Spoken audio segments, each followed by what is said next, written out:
So without any further ado, I would like to introduce the Honorable Mayor Peggy Noland.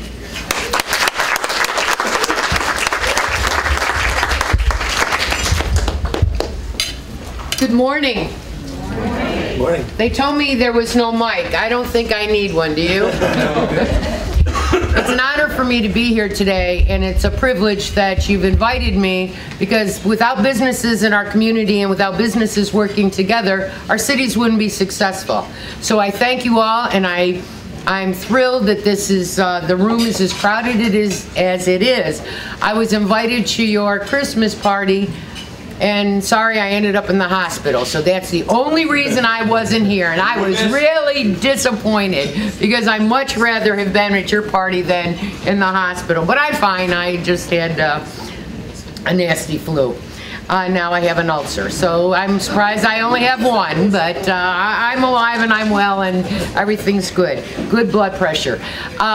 I'm here today just to touch on a few of the things that we've accomplished, and I'd also like to introduce one of my fellow commissioners, Joe Miller. Joe, would you stand up?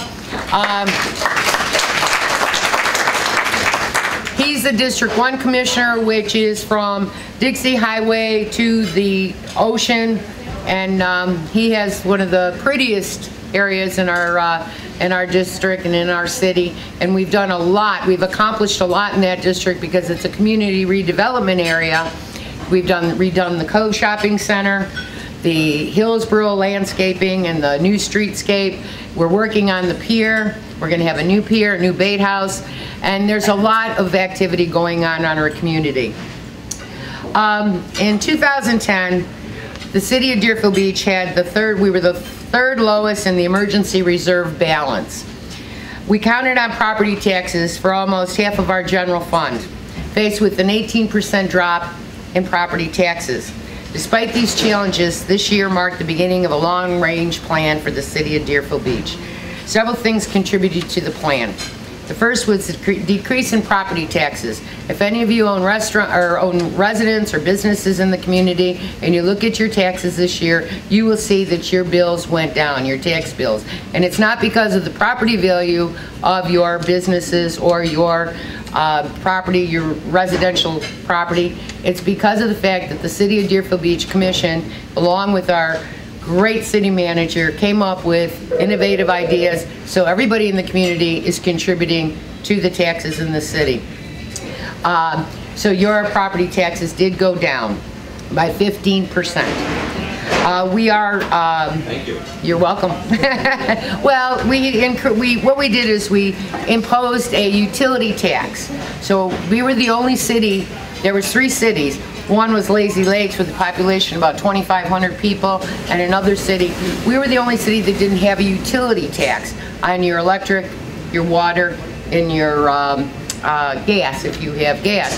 And the city imposed this. We had a lot of opposition towards it, but the thing is the property owners in our community were carrying the burden.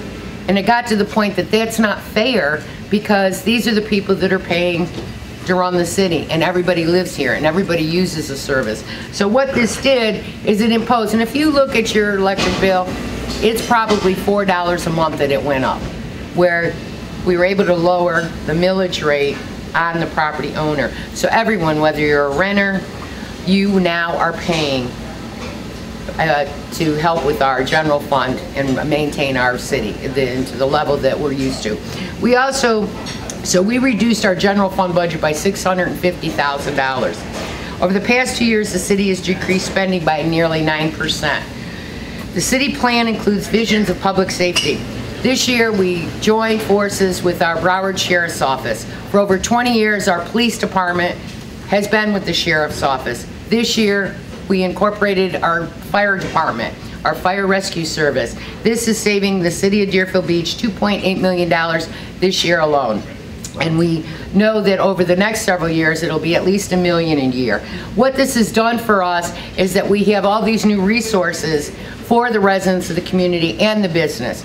By joining forces, regionalization is the way to go. Instead of each city having their own fire department, having to buy their own rescue trucks, having to buy their own ladder trucks, their aerial trucks, this way when you join forces with an organization like BSO. There are other areas in this county that have these apparatuses that can now come into our city without us having to put out $300,000 and $400,000 for some of the, I keep hitting this box here, $300,000 and $400,000 of your tax dollars to buy these pieces of equipment. We still have to buy equipment, but not like we would if we didn't have the resources that are available to us through BSO. You see the helicopter?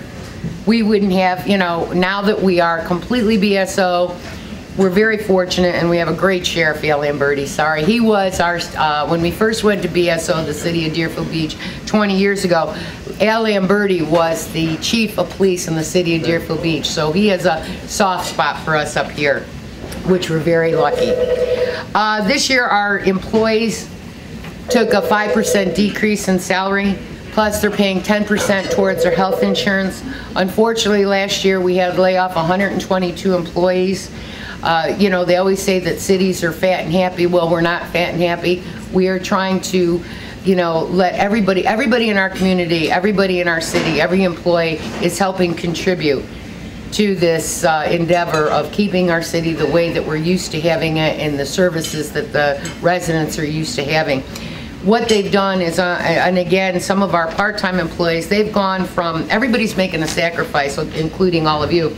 What we've done is our part-time employees could work up to 32 hours. They've also been cut to 20 hours. What this has done for some of our employees is that's over $450 a month that they are not going to be receiving because they're losing these hours. So it's all of us. It's all of us that are making sacrifices.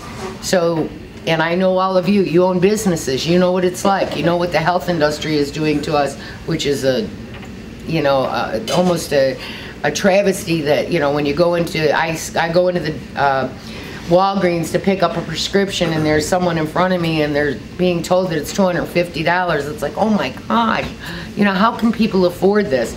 Something has to give. Unfortunately, it's not on the city side that we can do anything about our health insurance, but all us businesses need to get together and say, okay, stop. This has got to stop. We can't afford it. We have a lot of community partnerships. We're very fortunate to the JM Foundation. I know some of you have children and some of you don't. The JM Foundation, Jane Moran, what they've done is they are paying for our resource offices in our elementary schools, which is a big, big problem that we were faced with, because it was, how are we going to do this? The school board, of course, wouldn't step up to the plate, so the schools were coming to the city and trying to put this responsibility on us, where JM Family stepped forward and they are paying for the resource officers. And I'm sure not all of you realize, but children in 3rd grade is when the problems start. And that's pretty scary to think that someone in 3rd grade is where the problems are starting. It's not when they get to high school, it's not when they get to middle school, in 3rd grade. So having an officer in the elementary schools is so important to these children, so they get a rapport that the officer's not bad, that the officer's there to help us. This is something we're so proud to have JM Family in our community contributing.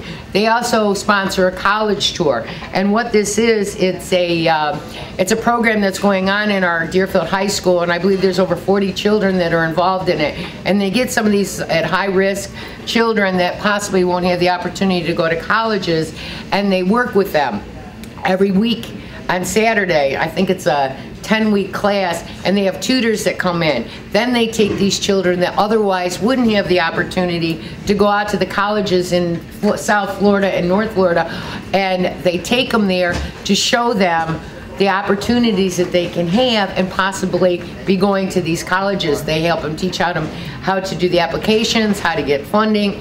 So these kids that otherwise wouldn't have this opportunity. So again, we're very fortunate to have JM Family.